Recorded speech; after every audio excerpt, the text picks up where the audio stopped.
आप water body देखिए भाई, ये सारी पानी से भरी हुई है और ये टेम्परेरी तालाब है। जब गेहूं लगाने का मौसम आएगा तो इसमें गेहूं लगा दिए जाएंगे और बारिश के टाइम पे अगले साल फिर इसको खाली छोड़ा जाएगा। लोएस्ट लाइंग एरिया, पानी बह बहकर यहीं पर आकर इकट्ठा होगा। दिल्ली की तरह नहीं कि ड्रेन्स के थ्रू यमुना में डाल दिया, वो कहीं और बह गया और दिल्ली का जो ग्राउंड टेबल है वो रिच नहीं हुआ, ग्राउंड वाटर टेबल सॉरी। और मैं काफ़ी देर से यहाँ पर हूँ और आप देखिए बहुत ही ज़्यादा ठंडी ठंडी हवा चल रही है। ये देखिए मेरे पीछे कितने बड़े बड़े झूंड हैं।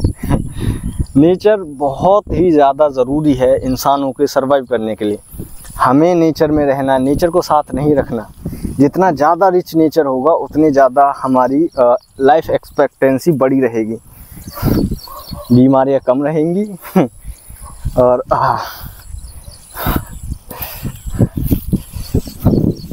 दिल्ली कभी भी ऐसा नहीं बन सकता, क्योंकि जिन लोगों के हाथ में सरकार है और जिन लोगों के पास अकाउंटेबिलिटी है उस चीज़ को करने की, वो कभी इस चीज़ को करेंगे ही नहीं, क्योंकि वो पांचवी फेल और पैसे घूस दे देकर उन पोस्ट पर बैठे हुए हैं। उनको पता नहीं है कुछ भी, सारी चीज़ें कोशिश करते हैं कि वो कागज़ों पे दिखा दें। 4th largest economy in the world, we are Indians. Delhi most polluted cities में आती है। तो ये सब था भाई आपके लिए। धूप निकल रही है, एकदम खिल रही है धूप, क्योंकि बारिश पड़ी है और मुझे लगा कि आपको दिखाना सही रहेगा कि कैसे गाँव के इलाके में पानी को, वाटर टेबल को रिच किया जाता है। शहरों की तरह नहीं, नदी में बहा के दूसरे राज्य में भेज दिया।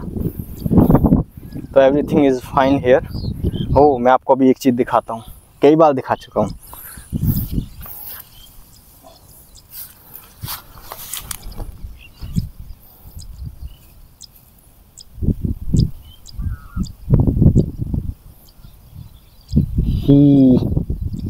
आपको ये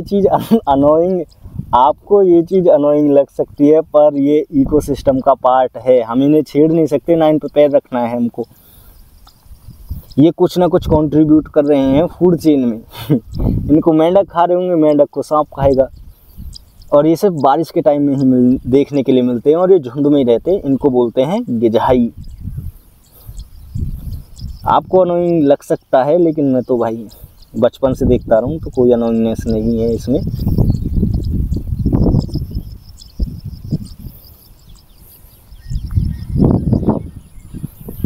सो ये है मेरा जंगल।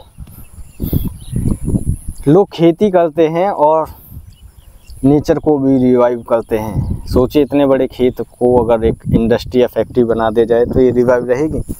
मैं ये वीडियो जो बना रहा हूँ ये एक हेल्प और करेगी रेफरेंस देने के लिए फ्यूचर में, कि मेरे यहाँ का नेचर एक्चुअली में कैसा था 2025 में और उससे पहले। क्योंकि अभी तक भी यहाँ लगभग 30 से 40 किलोमीटर दूर तक कोई इंडस्ट्री नहीं है और अब यहाँ कंस्ट्रक्शन होना शुरू हो गया, अपार्टमेंट बनेंगे। अब वो अपना अक्लमंदी वाला दिमाग लगाएंगे जो उनके पास है नहीं, और पानी को डालेंगे, अपने ड्रेन वाटर को डालेंगे नदी में, जो पास ही में नदी है। मौका लगेगा तो आपको दिखा दूंगा। और कचरे को पता नहीं कहाँ डालेंगे। हम तो कुर्रियों पे डालते हैं, ज़्यादा प्लास्टिक या फिर गंदा कचरा होता नहीं है। और वो कचरा इतना थोड़ा होता है कि वो साथ के साथ बायोडिग्रेडेबल ज़्यादा होता है तो वो गल जाता है। और पिन्नी वगैरह रहती हैं तो वो थोड़ी बहुत पड़ी रहती है, उनसे इतनी कोई दिक्कत नहीं है, क्योंकि उनको टाइम टू टाइम जला दिया जाता है। तो नेचर सेव हो जाता है, क्योंकि बहुत सारे पेड़ हैं और एयर पोल्यूशन इतना नहीं हो पाता, क्योंकि कभी कभी आग लगाते हैं उन पिन्नियों में। और इतने सारे पेड़ हैं तो ऑक्सीजन लेवल बढ़ा रहता है और कार्बन डाइऑक्साइड कम रहती है। और आपको हमेशा देखने को मिलेगा 4 से 5 degree Celsius temperature, always low in rural areas. तो चलिए दोस्तों, इस वीडियो को यहीं पर ख़त्म करते हैं। ये था मेरे लोकल खेतों का टूर। दिल्ली से सिर्फ 50 किलोमीटर दूर कितना ज़्यादा अच्छा वातावरण है।